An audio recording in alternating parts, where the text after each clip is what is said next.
नमस्कार बच्चों, 23 जून का इंतजार है और हम आपके सामने लेके आ चुके हैं फिर से बायोलॉजी के इंपॉर्टेंट एंड सेलेक्टेड क्वेश्चंस जो आपके प्रीवियस ईयर एग्जाम में पूछे जा चुके हैं और इस बार भी ये क्वेश्चंस आपसे निश्चित रूप से पूछे जा सकते हैं। तो चलिए स्टार्ट करते हैं आज की इस लेक्चर्स को। फटाफट से शेयर कर दीजिए, लाइक कर दीजिए और साथ ही साथ जो सब्सक्राइब है उसको जरूर कीजिएगा ताकि सभी वीडियो आप तक तुरंत पहुंचे।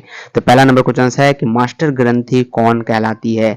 मास्टर ग्रंथि जो है याद रखिएगा, ये पिट्यूटरी ग्रंथि को हम लोग यहाँ पे मास्टर ग्रंथि के रूप में जानते हैं। ऑप्शन नंबर ए जो होगा प्यारे साथियों बिल्कुल राइट आंसर होगा। चलिए फटाफट से चलते हैं क्वेश्चन नंबर 2 पर। कौन वंशानुगुणित रोग है यानी वंशज रोग है, जरा बताइएगा। ऑप्शन नंबर यहाँ पे क्या होगा इस प्रश्न का, बिल्कुल हीमोफीलिया। हीमोफीलिया जो होता है ये क्या है, वंशानुगुणित रोग होता है। ऑप्शन नंबर यहाँ पे बी जो होगा बिल्कुल राइट आंसर होगा।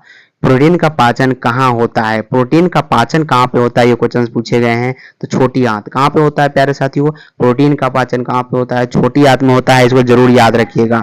4 नंबर क्वेश्चन है मनुष्य में पाचन कहाँ से प्रारंभ होती है। मनुष्य में जो पाचन होते हैं ये मुख से प्रारंभ होती है। ये जो क्वेश्चन है पूछे गए सवाल है, इसलिए मैं सभी को रिपीटेड यहाँ पे रिवाइज करा रहा हूँ आपके सामने। 23 जून कम समय है अब आपके सामने, इसलिए इसको जरूर याद रखिएगा। 5 नंबर क्वेश्चन है कि हड्डियों और दांतों के निर्माण के लिए आवश्यक तत्व क्या है।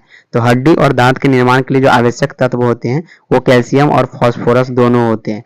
काला शीशा कौन कहलाता है, याद रखिएगा काला शीशा जो होते हैं वो कौन कहलाते हैं। तो यहाँ पे ऑप्शन नंबर डी में देख सकते हैं ग्रेफाइट। ग्रेफाइट को हम लोग काला शीशा कहते हैं।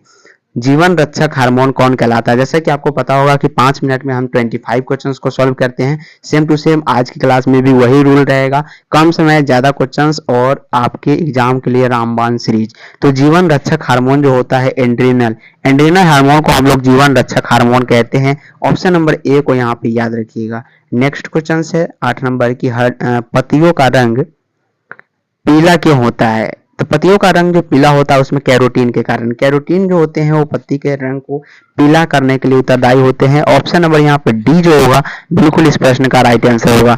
9 नंबर है पर्णहरित में उपस्थित मुख्य धातु क्या होता है। तो पर्णहरित में जो उपस्थित मुख्य धातु होते हैं वो मैग्नीशियम होते हैं, जो कि आपके ऑप्शन नंबर बी में दिए गए हैं, जिसका Mg से सूचित करते हैं।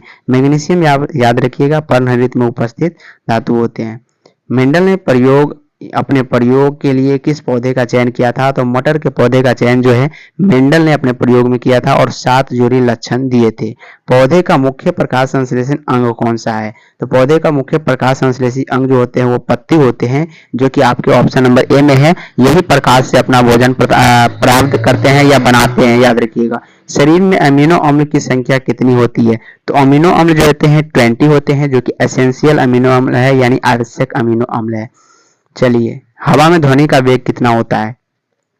हवा में प्यारे साथियों ध्वनि का वेग जो होता है 332 किलोमीटर यानी मीटर प्रति सेकंड की रफ्तार से चलता है।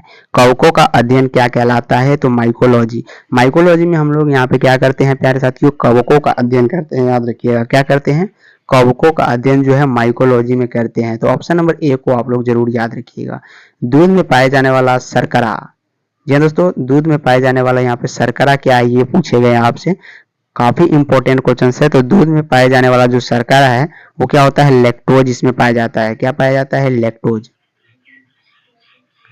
जल का घनत्व जो है अधिकतम कितने डिग्री पर होता है। तो 4 डिग्री सेल्सियस पर क्या होता है, जल का घनत्व जो होता है अधिकतम होता है। फटाफट से चलते हैं। तो वेधन क्षमता सर्वाधिक किस किरण में होती है, गामा किरण। इसको जरूर याद रखिएगा।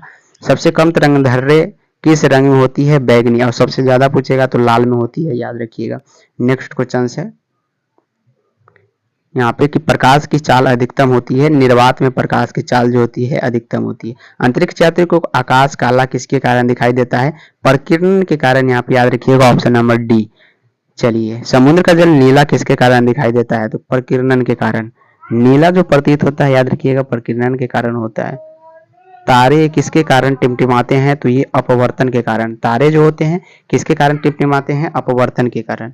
हीटर का तार किसका बना होता है, नाइक्रोम का। जी हाँ दोस्तों, तो हीटर का तार किसका बना होता है, नाइक्रोम का बना होता है। तेल दीप की बत्ती में तेल किसके कारण ऊपर चढ़ता है। तो ये कोशिका घनत्व के कारण क्या होता है, ऊपर चढ़ता है। और ग्रीन हाउस प्रवाह गैस कौन सा है। तो कार्बन डाइऑक्साइड को यहाँ पे क्या बोलते हैं, ग्रीन हाउस यहाँ पे प्रवाह गैस बोलते हैं। याद रखिएगा ऑप्शन नंबर ए। परमाणु बम किस सिद्धांत पर कार्य करता है? तो याद रखिएगा नाभिकीय विखंडन पर कार्य करता है। नेक्स्ट क्वेश्चन है और आज का लास्ट है कि हाइड्रोजन किस सिद्धांत